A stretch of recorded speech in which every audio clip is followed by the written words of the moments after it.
Assalamualaikum warahmatullahi wabarakatuh.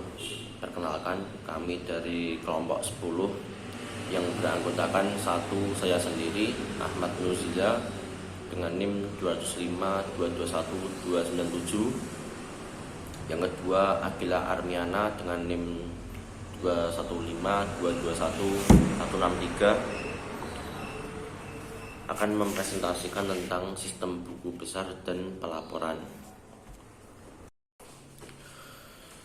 Latar belakang. Buku besar merupakan buku utama pencatatan transaksi keuangan yang mengkonsolidasikan masukan dari semua jurnal akuntansi. Buku besar merupakan dasar pembuatan laporan neraca dan laporan laba rugi. Buku besar dapat memberikan pelaporan informasi ataupun nilai transaksi untuk periode waktu tertentu. Sebuah sistem buku besar dan pelaporan memainkan peranan penting dalam sistem informasi akuntansi sebuah perusahaan. Fungsi utamanya adalah untuk mengumpulkan dan mengatur data dari sumber-sumbernya. Salah satunya adalah setiap subsistem siklus akuntansi yang menyediakan transaksi reguler, bendahara, departemen anggaran, dan kontrolir yang menyediakan jurnal penyesuaian. Di dalam pengimplementasiannya, sistem buku besar dan pelaporan ini memiliki tujuan yang dapat membantu perusahaan seperti mencatat transaksi akuntansi dengan tepat dan akurat, memposting pada rekening yang tepat, menjaga keseimbangan jumlah dalam sisi debit dan kredit, dan lainnya. Sehingga sangat penting bagi sebuah perusahaan untuk mengaplikasikan sistem buku besar dan pelaporan keuangan di dalam berlangsungnya aktivitas perusahaan. Selanjutnya, sistem buku besar dan pelaporan. Sistem buku besar dan pelaporan keuangan merupakan dua sistem yang mempunyai interdependensi operasional, sehingga keduanya dipandang sebagai satu sistem tunggal, yaitu sistem buku besar dan pelaporan keuangan. Sistem buku besar dan pelaporan mencakup proses-proses di tempat untuk memperbarui akun buku besar dan menyiapkan laporan yang merangkum hasil kegiatan organisasi. Kegiatan sistem buku besar dan pelaporan yang pertama yaitu memperbarui buku besar, yang kedua posting jurnal penyesuaian, yang ketiga menyiapkan laporan keuangan, dan yang keempat menghasilkan laporan manajerial. Selanjutnya, fungsi utama. Untuk fungsi utama yang pertama yaitu siklus akuntansi. Siklus akuntansi yaitu yang menyediakan entry ringkasan yang berkaitan dengan siklus tersebut. Yang kedua, bendahara. Bendahara yaitu yang memberikan masukan sehubungan dengan kegiatan non-rutin. Yang ketiga, departemen anggaran. Departemen anggaran yaitu yang memberikan nomor anggaran. Yang keempat, controller, yaitu yang menyediakan jurnal penyesuaian.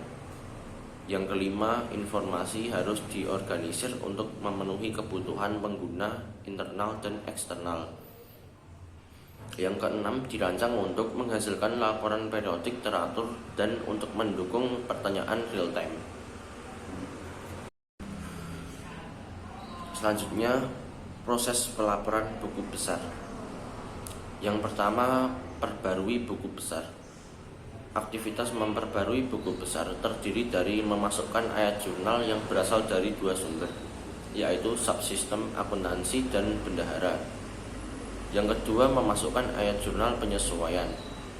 Terbagi ke dalam sebuah kategori dasar, yaitu aktual, pembayaran di muka, perkiraan, penilaian ulang, dan perbaikan. Yang ketiga, membuat laporan keuangan. Laporan laba rugi dibuat pertama kali dengan menggunakan data dari saldo akun pendapatan dan biaya di neraca. Saldo disesuaikan. Aktivitas ini membutuhkan ayat jurnal penutupan yang akan menolkan semua akun pendapatan dan pengeluaran serta memindahkan laba bersih atau kerugian ke laba ditahan. Yang terakhir, membuat jurnal penyesuaian. Aktivitas keuangan dalam sistem buku besar dan pelaporan menghasilkan beberapa laporan manajerial. Laporan anggaran dan kinerja harus dikembangkan atas dasar akuntansi pertanggungjawaban. Akuntansi pertanggungjawaban melaporkan hasil keuangan atas dasar tanggung jawab manajerial organisasi. Selanjutnya, aktivitas buku besar dan pelaporan. Pada sistem buku besar dan pelaporan, terdapat aktivitas yang dijalankan. Terdapat 4 aktivitas dasar yang dilakukan dalam sistem buku besar dan pelaporan, menunjukkan sistem online umum yang digunakan untuk melakukan aktivitas tersebut. Dari 4 aktivitas tersebut, 3 di antara aktivitas pertamanya yakni menyajikan langkah-langkah dasar dalam siklus akuntansi yang menghasilkan produksi rangkaian laporan tradisional. Aktivitas terakhir menunjukkan bahwa sebagai tambahan dari laporan keuangan untuk pemakai eksternal, SIA menghasilkan laporan untuk pihak manajemen internal juga. Selanjutnya, pada setiap aktivitas ini akan dipelajari secara lebih terperinci, seperti berikut. Yang pertama, kita akan mempelajari yang namanya memperbarui buku besar. Langkah-langkah memperbarui buku besar. Yang pertama ada subsistem akuntansi. Subsistem akuntansi atau setiap subsistem akuntansi yang membuat ayat jurnal untuk memperbarui buku besar. Selanjutnya, secara teori, buku besar dapat diperbarui setiap saat tiap terjadi transaksi. Akan tetapi, praktiknya berbagai subsistem akuntansi biasanya memperbarui buku besar dengan membuat ayat jurnal ringkasan yang menyajikan hasil dari semua transaksi yang menjadi selama suatu periode tersebut.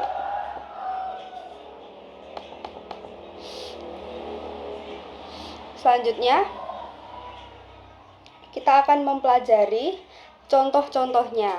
Contoh dari subsistem akuntansi adalah subsistem siklus pendapatan yang akan menghasilkan ayat jurnal, ringkasan yang mendebit piutang, usaha dan kas, serta mengkredit penjualan untuk semua penjualan yang dilakukan selama periode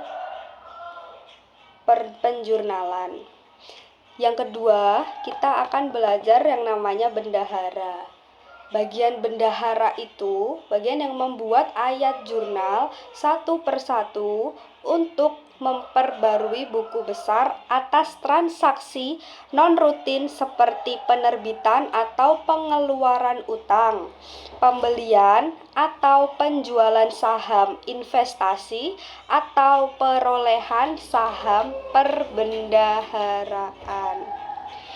Entry jurnal per transaksi yang digunakan untuk memperbarui buku besar disimpan dalam file voucher jurnal.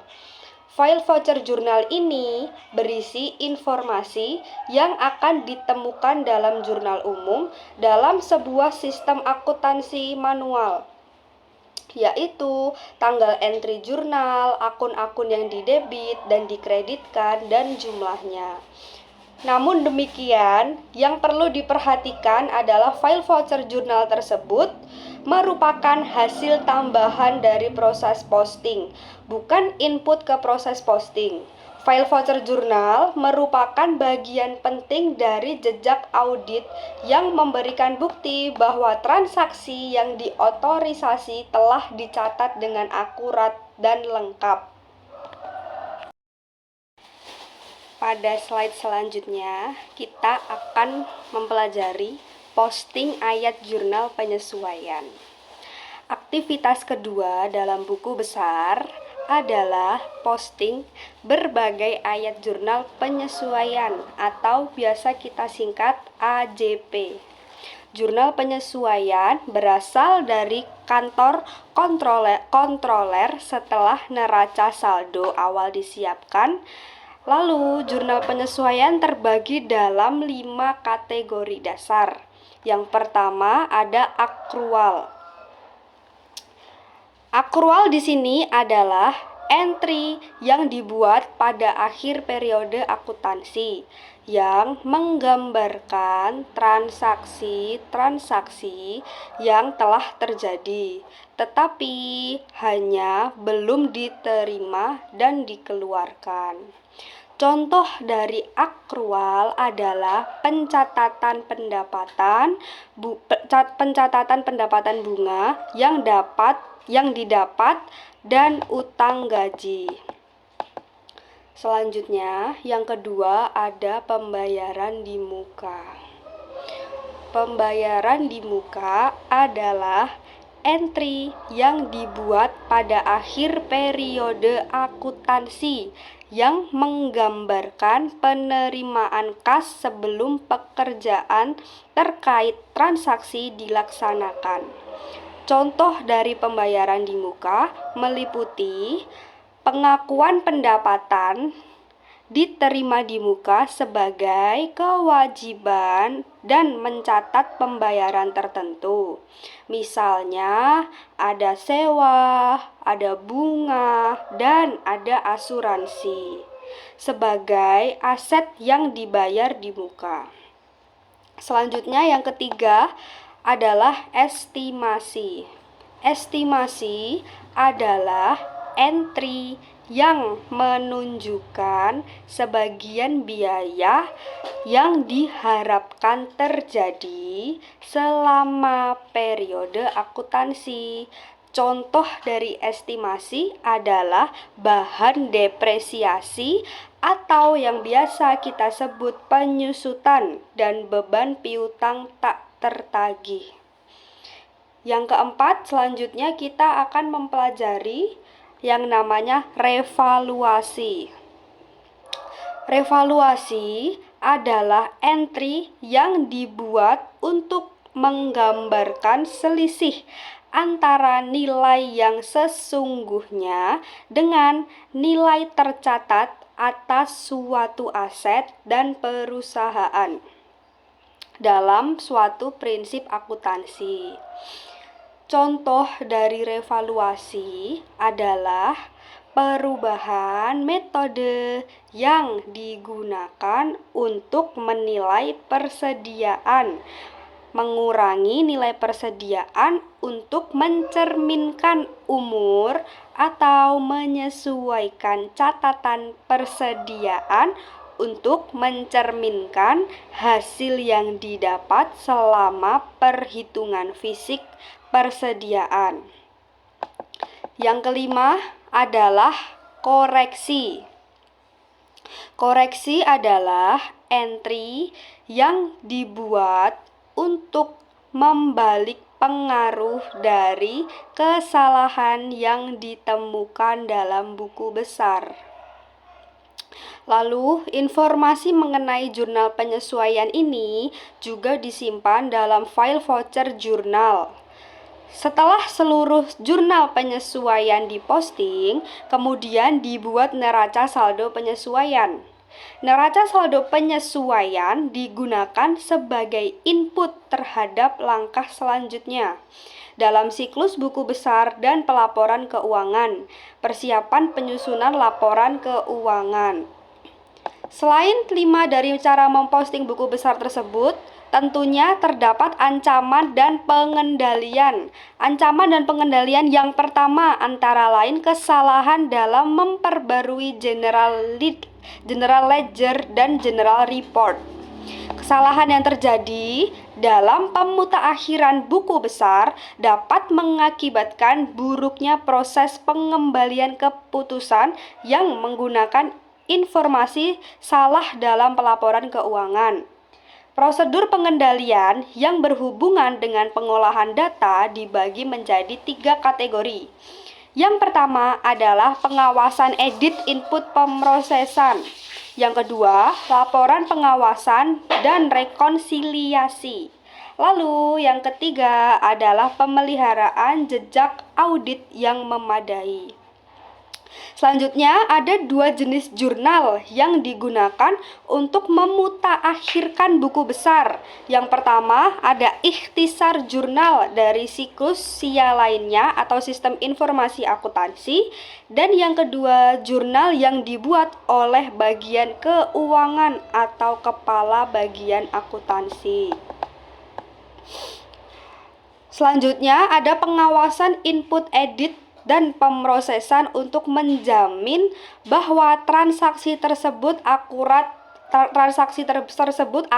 dan lengkap, yaitu yang pertama ada cek validasi, yang kedua ada cek bentuk data, yang ketiga ada zero balance check, yang keempat uji kelengkapan, dan yang kelima uji pengulangan data. Yang keenam ada penetapan file standar jurnal penyesuaian untuk penyesuaian yang terjadi pada akhir periode. Yang ketujuh ada cek tanda aritmatika. Yang kedelapan ada perhitungan total atau ranturan. Lalu penggunaan laporan kontrol dan rekonsiliasi dapat mendeteksi apakah ada kesalahan yang dibuat selama proses pemutakhiran buku besar. Salah satu rekonsiliasi yang digunakan dalam sistem manual adalah pembuatan neraca saldo yang menunjukkan apakah total debit dan total kredit tersebut seimbang. Yang ketiga, kita akan menyiapkan laporan keuangan. Aktivitas ketiga dalam sistem buku besar dan pelaporan adalah membuat laporan keuangan. Laporan pertama yang disusun adalah laporan laba rugi, di mana data dari saldo akun pendapatan dan biaya di neraca saldo disesuaikan. Kedua, neraca yang di dalamnya membutuhkan ayat jurnal penutupan yang akan menonjolkan semua akun pendapatan dan pengeluaran serta memindahkan laba bersih atau kerugian ke dalam laba yang ditahan. Ketiga, laporan arus kas yang menggunakan data dari laporan laba rugi dan neraca untuk memberikan rincian mengenai aktivitas investasi dan keuangan organisasi. Selanjutnya kita akan mempelajari prosesnya.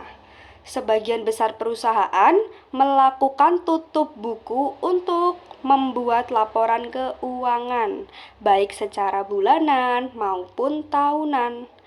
Entry jurnal penutup membuat nol seluruh akun pendapatan dan biaya dalam neraca saldo disesuaikan dan memindahkan pendapatan atau rugi bersih pada laba ditahan. Laporan perubahan posisi keuangan menyajikan informasi mengenai aset, kewajiban, dan ekuitas perusahaan pada satu waktu tertentu.